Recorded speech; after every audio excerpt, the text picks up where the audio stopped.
अरे कब से भूख से मेरी जान निकली जा रही है। ये बहू क्या कर रही है? जी अभी देखती हूँ। कोकिला जैसे ही रसोई घर में पहुंचती है, उसकी बहू सुधा फोन पर बात कर रही होती है। अच्छा ये बात है, अभी बताती हूँ इसे। क्यों रे कुलमुही, तू यहाँ फोन पे गप्पे मार रही है? अम्मा जी मेरे बाल। इतनी देर से रसोई घर में घुसी क्या कर रही है, हैं? अभी तक रोटियां नहीं बनी तेरी? अम्मा जी वो मेरे पिताजी से बात कर रही हूँ। अरे तेरा बाप तो एक नंबर का सुदामा है, शादी के वक्त बड़ी बड़ी बातें कर रहा था, अब देखो शक्ल भी नहीं दिखाता। ऐसे आदमी से क्या बात कर रही है?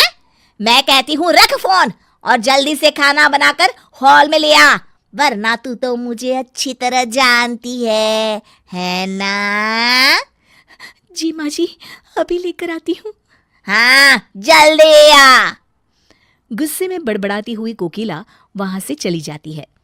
कोकिला छोटी छोटी बातों को लेकर अपनी बहू सुधा को अक्सर मारा पीटा करती थी।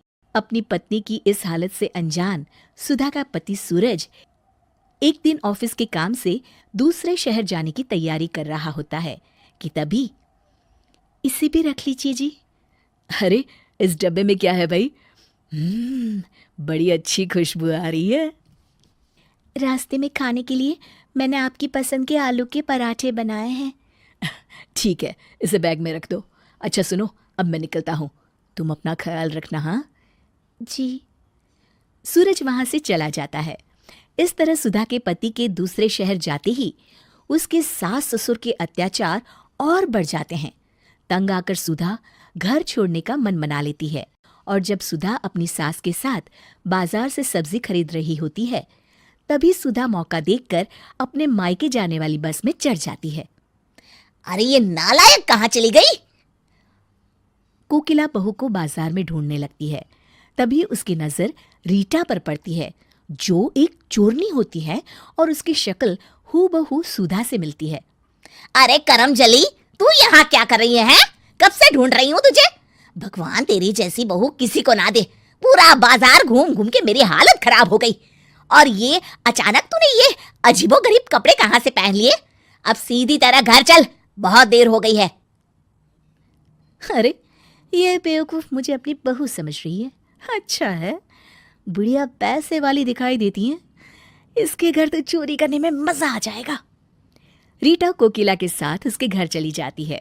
अगली सुबह, अरे ओ मेरी निकम्मी बहू, सुबह के 10 बज चुके हैं और तू अभी तक अपने कमरे में आराम फरमा रही है। लगता है जब तक 2-4 तुझे पड़ती नहीं ना, तेरी अकल ठिकाने नहीं आती।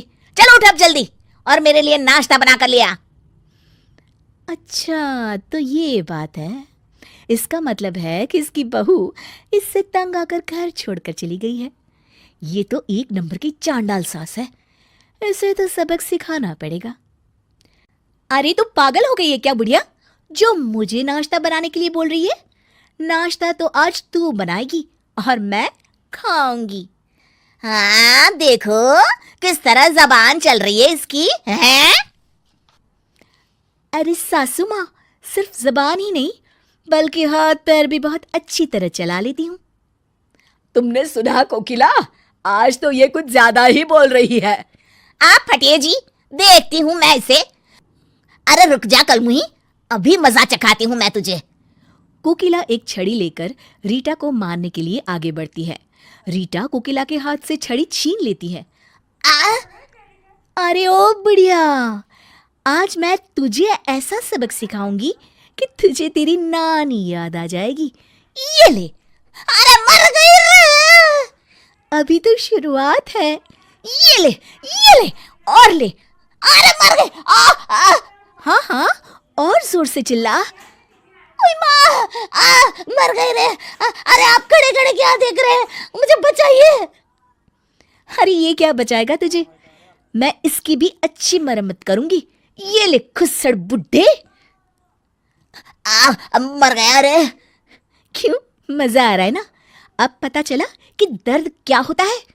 आज से तुम दोनों घर के सारे काम करोगे, समझे? अरे तू जैसा कहेगी हम वैसा करेंगे। बस और मत मार। हाँ हाँ बहू, हम दोनों मिलकर घर का सारा काम कर दिया करेंगे।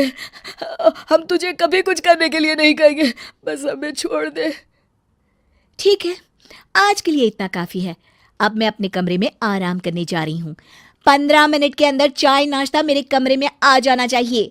अरे बहू, अभी लेकर आती हूँ। रीटा कमरे में चली जाती है।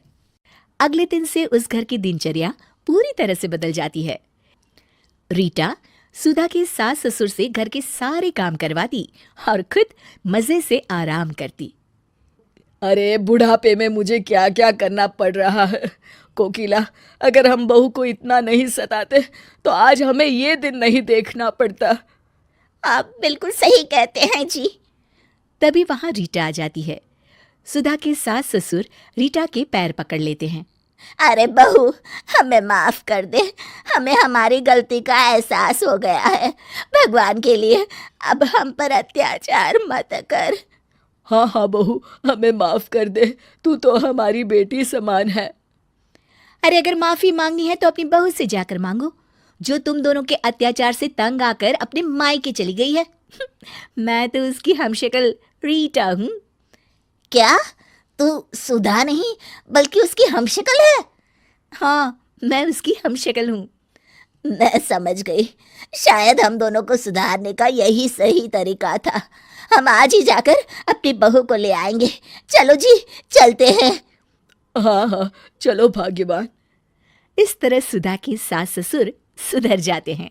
शिक्षा जैसे को तैसा कभी ना कभी मिल ही जाता है।